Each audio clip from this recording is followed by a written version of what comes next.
এই যে তোমাদের এখানে আছি, এটা বাইরে খুব একটা জানাজানি না হয় ভালো। তোমার কাছে কেউ যদি জানতে চাই, তুমি বরং বলবে যে আমি তোমাদের দুঃসম্পর্কের কোনো আত্মীয়, কলকাতা থেকে এখানে কিছুদিনের জন্য বেড়াতে এসেছি। পারবে তো? কেন বলেন তো? সেটা তোমাকে আমি পরে ঘুরে বলবো। আপাতত তুমি এই কাজটাই করে যাও, ঠিক আছে? তুমি যাও।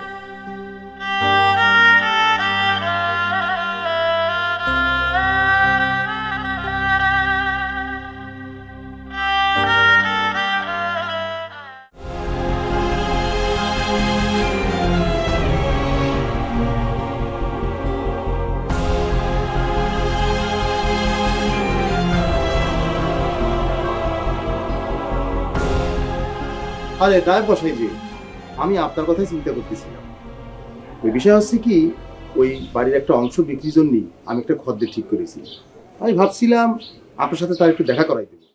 সে কি কথা? কর্তা মাঝে জমি বিক্রি করার জন্যে আরেকজনের সাথে কথা পাকা করে ফেলেছে? বলেন কি, পাকাপাকি করে ফেলেছেন? কই, আমাকে তো একবার জানালেন না। বাবা সুবোধ, কর্তামার সিদ্ধান্তই যেখানে চূড়ান্ত, সেখানে এ বিষয়ে আর কারোর সাথে আলাপ করার প্রয়োজন আছে কি?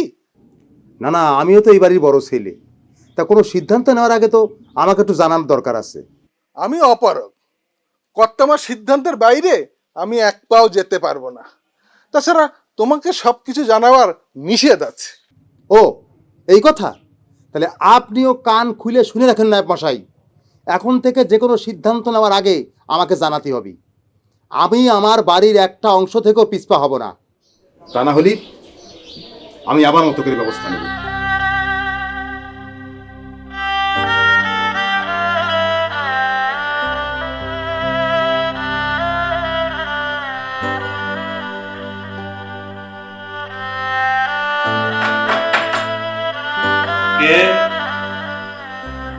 আমি সাবিত্রীর বাবা।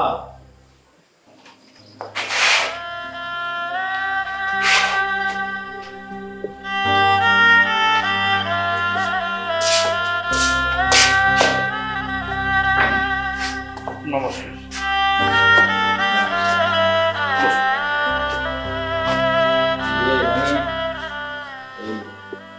আমি আসলাম যে তোমার কোনো অসুবিধা হচ্ছে না তো বাবা?